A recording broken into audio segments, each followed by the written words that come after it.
자, 오늘도 예배를 시작하겠습니다. 산사 중요하심으로 부활절 예배를 드리겠습니다. 나는 전능하신 아버지 하나님 전지창조를 믿습니다. 나는 그 유일하신 아들 우리 주 예수 그리스도를 믿습니다. 그는 성령으로 잉태되어 동정녀 마리아에게서 나시고 본디오 빌라토의 고난을 받아 십자가에 못 박혀 죽으시고 장사된 지 사흘 만에 죽은 자 가운데서 다시 살아나셨으며 하늘에 오르시어 전능하신 아버지 하나님 옆에 앉아 계시다가 거기로부터 살인자와 죽은 자를 심판하러 오십니다. 나는 성령을 믿으며 거룩과 공개와 성도의 기주와 죄를 용서받는 것과 무의 부활과 영식을 믿습니다. 자, 생명의 주의 멸류관 순환절도 지나고 부활절 되었습니다. 순환절과 부활절 동시 기념하는 그런 주일 아침 예배를 드립니다.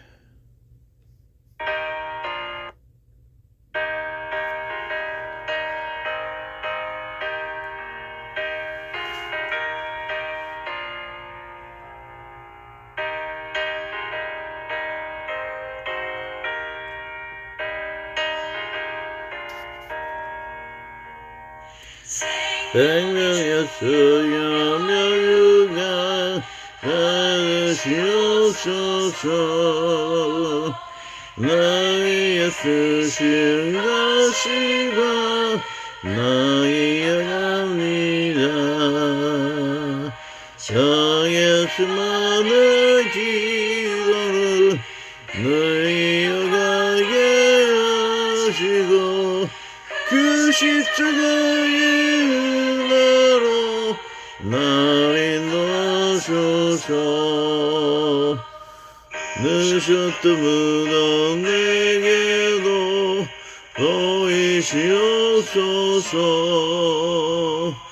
잠드신 동안 선사가 굳게 지키었네. 저 예수만의 기도를 너희 여가게 하시고 그 십자가의 은혜로 나를 넣으소서.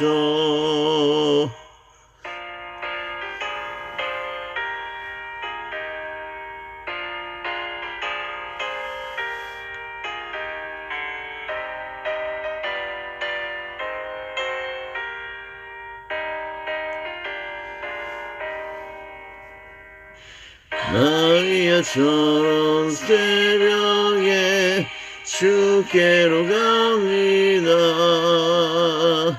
빈 무덤 내게 보이사 날 가르치소서. 저 예수만의 기도를 너희 여가게 하시고 그 십자가의 은혜로 나를 넣으소서. 고난의 잔을 나 위에 담아주나이다. 나서 나의 십자가 감당케 하소서. 저 예수만의 기도를 너희 여가게 하시고 그 십자가의 은혜로 나를 넣으소서. 아멘.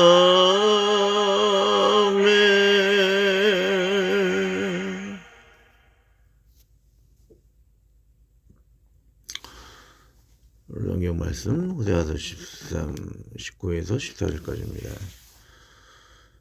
자, 성경 있으시면 펴주시고요. 호세아서 13장 9에서 14절.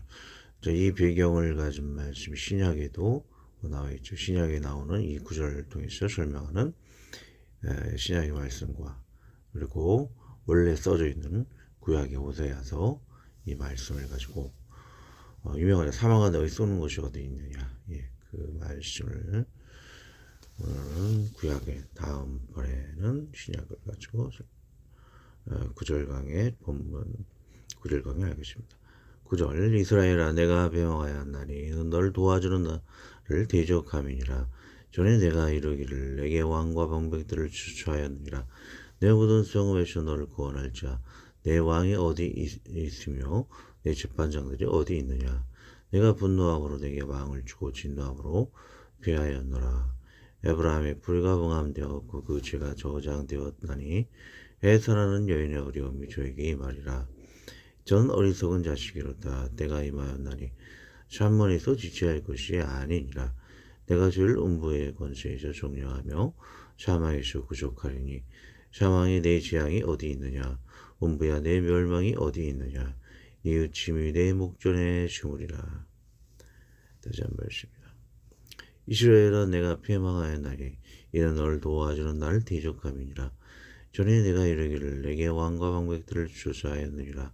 내 모든 성읍에서 너를 구원할 자 내 왕이 이제 어디 있으며 내 집방장들이 어디 있느냐. 내가 분노함으로 내게 왕을 주고 진노함으로 피하였노라. 에브라함의 불과 봉함되었고 그 죄가 제장되었느니 해산한 여인의 어려움이 저에게 임하리라. 저는 어리석은 자식이로다. 때가 임하였나니 산문에서 지체할 것이 아니니라. 내가 죄를 음부의 권세에서 종려하며 사망에서 구속하리니 사망아 내 재앙이 어디 있느냐. 음부야 내 멸망이 어디 있느냐. 네 유침이 내 목전에 심으리라. 아멘. 하나님 아버지 상고의 고통과 같이 우리들의 삶이 우리들이 죄를 이기지 못해 그 고통과 마찬가지입니다. 그러나 이 상고의 고통 속에서 아이를 낳지 못한 우리 인간들의 절망적인 그 처지에서 구원할 분은 인간의 죄를 생명으로 또 부활로 낳게 하실 생명의 부활과 죄를 속하실 주님밖에 없습니다. 노예 같은 저지를 주님의 생명으로 값진 생명으로 대신하여 우리에게 생명과 부활과 죄로부터 자유함을 주신 그 하나님을 감사합니다. 마치 비유는 상고의 고통으로 낳지 못한 아이를 바로 낳게 자유케 하여 주시는 그런 좋은 의사와 같습니다. 그런 유명한 기묘한 그런 의사와 같습니다.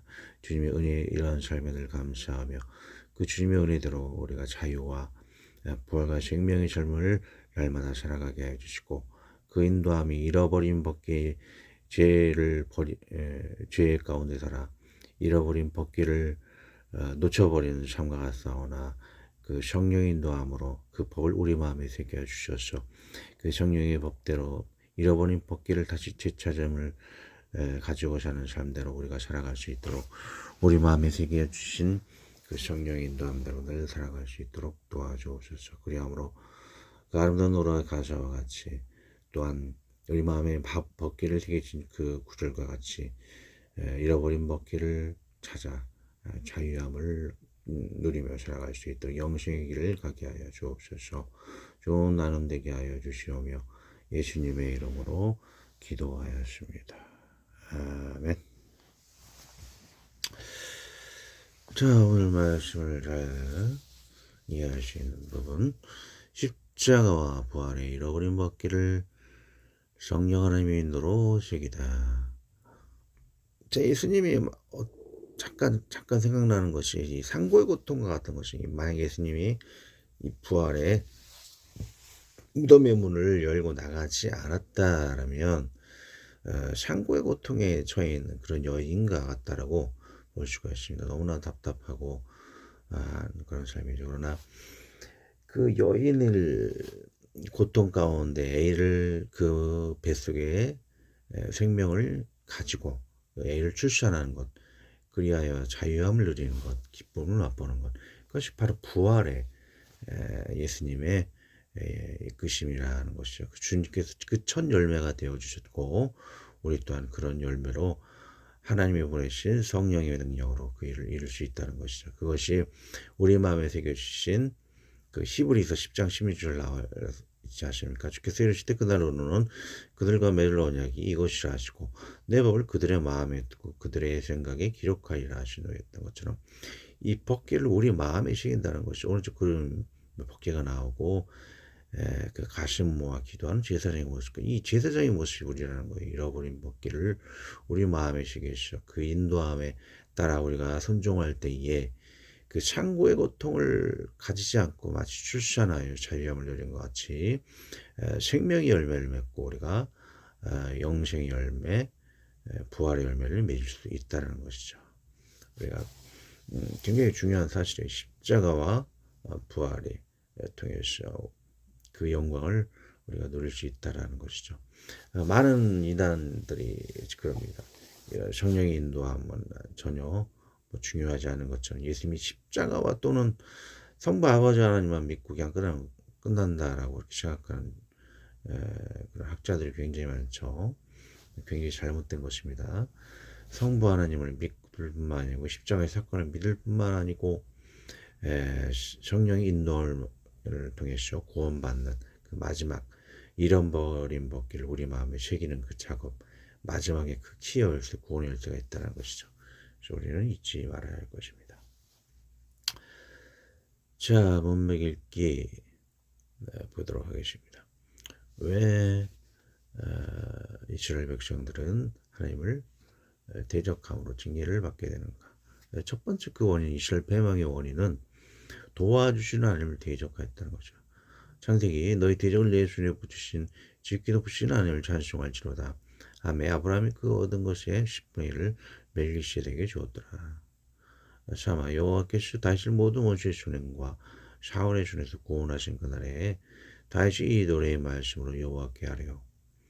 마가복음 가벨 대제사장 때 하나님 전에 들어갔을 때 정회는 먹고서는 안 되는 질병을 먹고 함께한 자들에게 주지 아니하느니라. 배고픔을 달래주신 주님.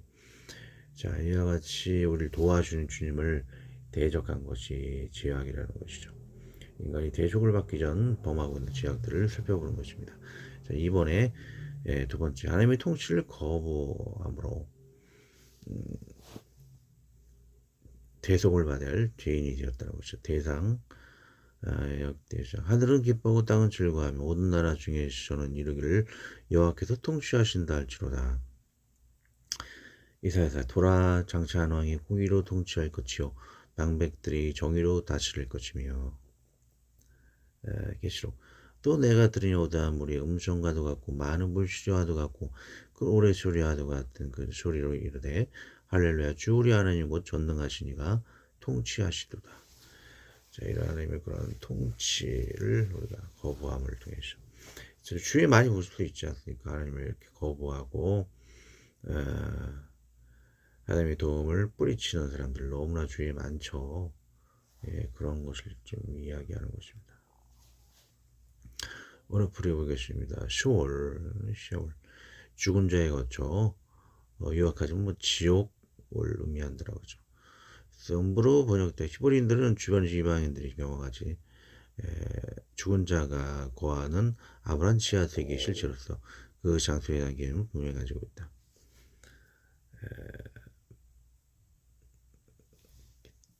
지구가 지옥이 지구 지하에 있다라는 그런 얘기들이 있는데 그런 좀 얘기가 아닌가 이런 생각을 했는데 지옥의 위치가요. 하지만 정확히 아시겠죠. 자, 속량 파다라 그러는데 뭐 대속하다, 속량하다, 구원하다, 뭐 구조하다 의미를 가지고 있죠. 속량하다라는 의미를 잘 기억해야 됩니다. 뭐 구속 이렇게 얘기하는데 그걸 가지고 뭐 수갑을 채우다라고 자꾸 이상하게 얘기하시는 분들 그것이 아니에요. 그것은 자, 값을 지불하거나 그에 해당하는 대체물을 줌으로써 한 사람으로 다른 사람에게 소유권이 이전된다는 것을 뜻한다.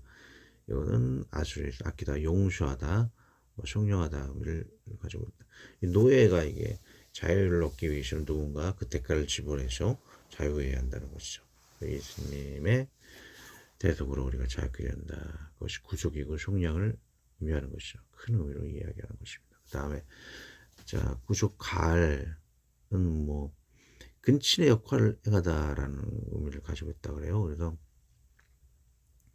가알은 대사다, 도로시다, 속량하다, 구속하다, 근친의 역할, 그러니까 식구로서 역할을 한다는 것이죠. 우리가 노예를 있을 때에 가족이나 친척들이 돈을 모아서 우리의 집값을 대신 치러주는 것이죠. 또는 노예 상태에 있다가 대가를 지불하게 친척들이 도와줘서 자유하게 된다. 근친의 역할을 의미하죠. 이 여기는 자기 친족을 어려움 위험에서 구하다 이런 의미를 지니게 된다. 여건 매우 선호는 파다고 좁거다. 자기 한 가지 차이점은 근친의 권리를 강조하는 데 있는 것이죠. 자, 직분의 주석을 보겠습니다. 구속하는 다른 의미로 하나님의 속량을 더 넓은 의미를 더 해줍니다.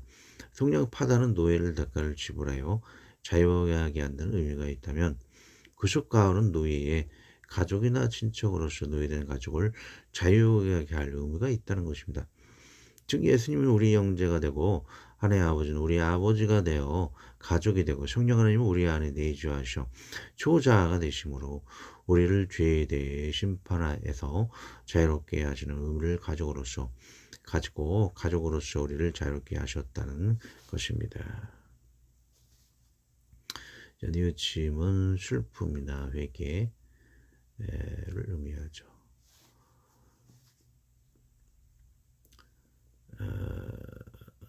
자, 주품 이속을 보겠습니다. 위에 것인 9절 밑에 보면 14절에 뉘우침이 내 앞에 스물이라는 그런 구절이 있는데 이 무한 의미는 의역을 한다면 슬픔의 셈이 사라지라는 의미일 것입니다. 예수님의 대속으로 우리가 지옥의 고통을 피해 기쁨을 얻게 된다는 의미로 보아도 무방할 것입니다. 본문을 배경으로 대속과 부활의 본문을 배경으로 9절 강의를 들어가도록 하겠습니다. 9절 이스라엘아 내가 패망하였나니 이는 너를 도와주는 나를 대적함이니라. 인간의 자아 속에 하나님을 대적하는 우상의 악령과 하나님을 섬기는 주 아담에게 주어진 하나님의 영생이 있는 것을 알 수 있습니다.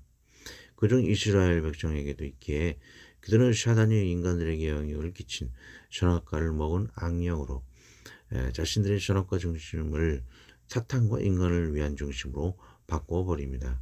하나님이 아닌 사탄과 인간을 위한 삶으로 바꿔버린 것이죠. 이 계보는 북이스라엘에게 이어져서 많은 애굽이나 주변 이방인의 신을 섬김으로 자신과 우상의 복을 구하고 하나님을 대적합니다. 자, 대적하는다라는 의미가 바로 이것이 있다는 것이죠. 최초로 우리에게는 하나님의 영상을 입은 하나님의 섬기는 영이 있고 또 한 가지는 사탄의 준 선악과를 먹음으로 선악의 중심이 나 중심, 사탄의 중심이 있다는 것이죠. 그 영이 악령이 있기에 하나님을 대적하는 그런 마음도 가지고 있다는 것. 자, 10절 저는 내게 이르기를 내가 왕과 방백들을 주처하였느니라. 내 모든 성읍에서 너를 구원할 자 내 왕이 이제 어디 있으며 내 재판장들이 어디 있느냐. 자, 북이스라엘과 유다 왕은 구분이 필요합니다.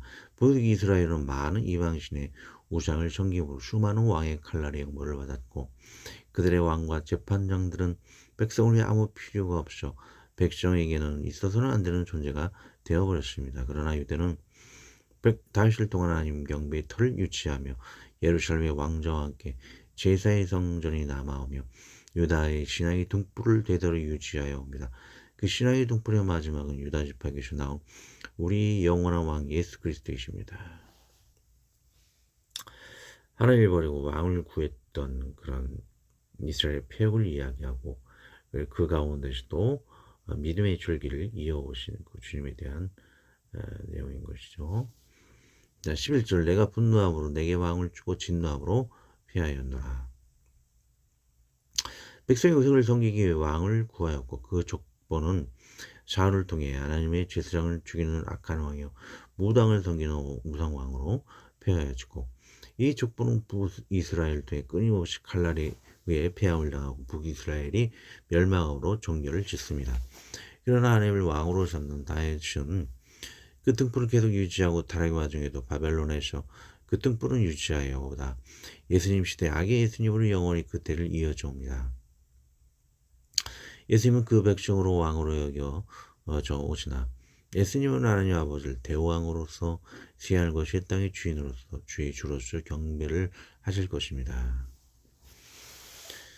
자, 다윗 왕을 백성들이 경배하고 섬겼던 것처럼 그러나 예수님을 주의 주로서 백성들과 다윗도 예수님을 섬기는 것이죠. 그러나 시할것일 땅의 날이 올 때에 예수님도 다윗도 백성도 성부 하나님을 경배하고 왕으로 섬기는 날이 올 것을 우리가 외치게 볼 수가 있죠. 12절 에브라임의 불의가 봉함되고 그 죄가 저장되었나니 하나님의 경배에 예수님의 구속 성령님의 인도에 순종하지 않고는 인간의 범할 수밖에 없는 죄는 용서함을 받을 수 없습니다. 그렇게 불신자는 그 죄를 용서받지 못하고 죄의 기록책에 영원히 보관되고 저장되어 행위 심판을 받아 지옥의 형벌되어 영원한 불못으로 끊임없이 고통을 영원히 받게 됩니다. 하나님께 주신 믿음의 순종으로 우리 인류는 죄의 기록을 풀어 봉함이 풀리고 저장된 것이 영원히 지워지고 사라져서 수치 없이 죄성 없이 하나님과 동행하는 상고를 통과해야 하는 것입니다.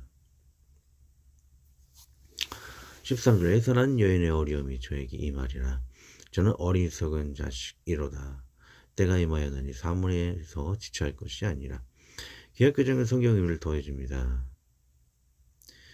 해산할 때가 되어도 그가 나오지 못하느니라 라고 이렇게 잘 설명을 해놨죠.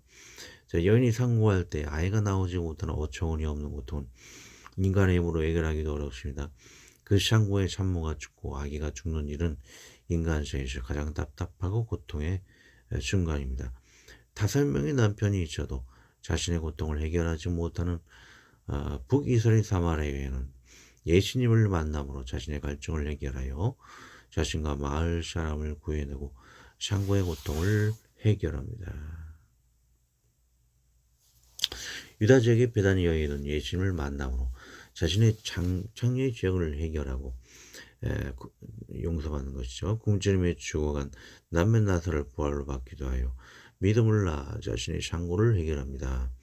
그 절정은 예수님의 교회와 같은 여인들을 위한 대속의 죽음으로 클라이막스를 이루고 부활하신 예수님으로 그들을 위한 영원한 기도의 제수장으로 대속의 소망을 다 이루시었습니다. 하지만 우리는 이 땅에서 이 믿음의 길의 여정을 성령 하나님의 순종함으로 우리 또한 다 이루어야만 합니다. 오늘 장충체육관에서 벌들 예배를 드리는 구원파 박학성부처럼 유병헌처럼 성령님께 불순종하여 죄짓는 거짓 믿음에 머물러서는 안 됩니다. 14절 마지막이다. 내가 저를 음부의 권세에 종령하며 사망에서 구속하리니 사망아 내 저항이 어디 있느냐 음부야 내 멸망이 어디 있느냐 네 의침이 내 목전에 숨으리라. 예수님은 죄의 노예로 멸망과 죽음과 지옥의 심판에서 스스로는 절대 나올 수 없는 고통에서 다시는 의인으로 표현된 이 멸망, 죽음, 지옥의 심판에서 우리를 자유롭게 하고 구주해낼 것을 선포하십니다. 물론 이런 예수님이 우리 죄를 담당하신 십자가의 영벌로 대신하시고 부활의 제사장의 역할로 다 이루셨습니다. 뉘우침이 내 목전에 숨으리라. 어쩜 인간 지으신 것이 아니타니 성부 하나님께서 아들 예수님으로 사라지는 것을 의미하거나 오늘의 다른 표현으로 슬픔의 쉼이 사라지는 것을 의미할 것입니다. 우리는 예수님의 이름으로 인류의 고통과 슬픔이 사라지고 새 빛을 보아가며 나아가야 합니다. 하지만 하나님 아버지 예수님을 안다는 러시아 종교의 푸틴 성도는 구원파와 같이 성령 하나님의 거룩하고 화평한 비둘기 같은 마음은 순종을 외면하고 불순종함으로 모든 사탄 우상 숭배자들도 하지 못한 인류 멸망이나 핵전쟁이나 폐악질을 주도하고 있습니다. 김일성의 부모님이 교회의 신자이고 자신도 모태 신앙이지만 신앙이지만 사도신경에 자신의 이름을 넣어 자신을 하나님처럼 생각하는 마음이 푸틴에게도 있습니다. 자신의 영광을 위해 살인강 간의 인류 멸망을 당연히 여깁니다. 믿음의 마지막 키워드 성령 하나님을 통한 순종과 거룩고 화평의 믿음의 길을 잃어버린 벗기를 인류는 찾아야 할 것입니다. 아멘. 기도합니다. 하나님 아버지 잃어버린 법궤를 찾으셔 우리 인류는 나아서야 할 줄로 믿습니다. 성부와 성자만을 믿고 끝이라는 불완전한 거짓 믿음에서 성령 하나님의 순종이라는 온전한 믿음으로 우리 순례길을 완전으로 늘 인도하여 주시옵소서. 그 하나님의 마음을 우리 마음에 새겨 주시어서 평안하길 자연스러운 길 형통하고 평탄한 길이 되게 하여 주시옵소서. 그래야 슬픔 없는 후회함이 없는 주님과 동행하는 복된 길이 되게 하여 주시옵소서. 이 글을 읽는 자, 구독자, 그런 가족, 친척, 직장, 동료, 길 거니는 모든 만나는 자, 이 민족, 이 나라, 인류가 이런 복을 받게 하여 주시옵소서. 우리 주 예수 그리스도의 이름으로 기도합니다. 아멘. 하늘에 계신 우리 아버지, 아버지의 이름을 거룩하게 하시며 아버지의 나라가 오게 하시며 아버지의 뜻이 하늘에서 같이 땅에서도 이루어지게 하소서. 오늘 우리에게 이룰 양식을 주시고 우리가 우리에게 잘못한 사람을 용서하여 준 것 같이 우리 죄를 용서하여 주시고 우리를 시험에 빠지지 않게 하시고 악에서 구하소서. 나라와 권능과 영광이 영원히 아버지의 것입니다. 아멘.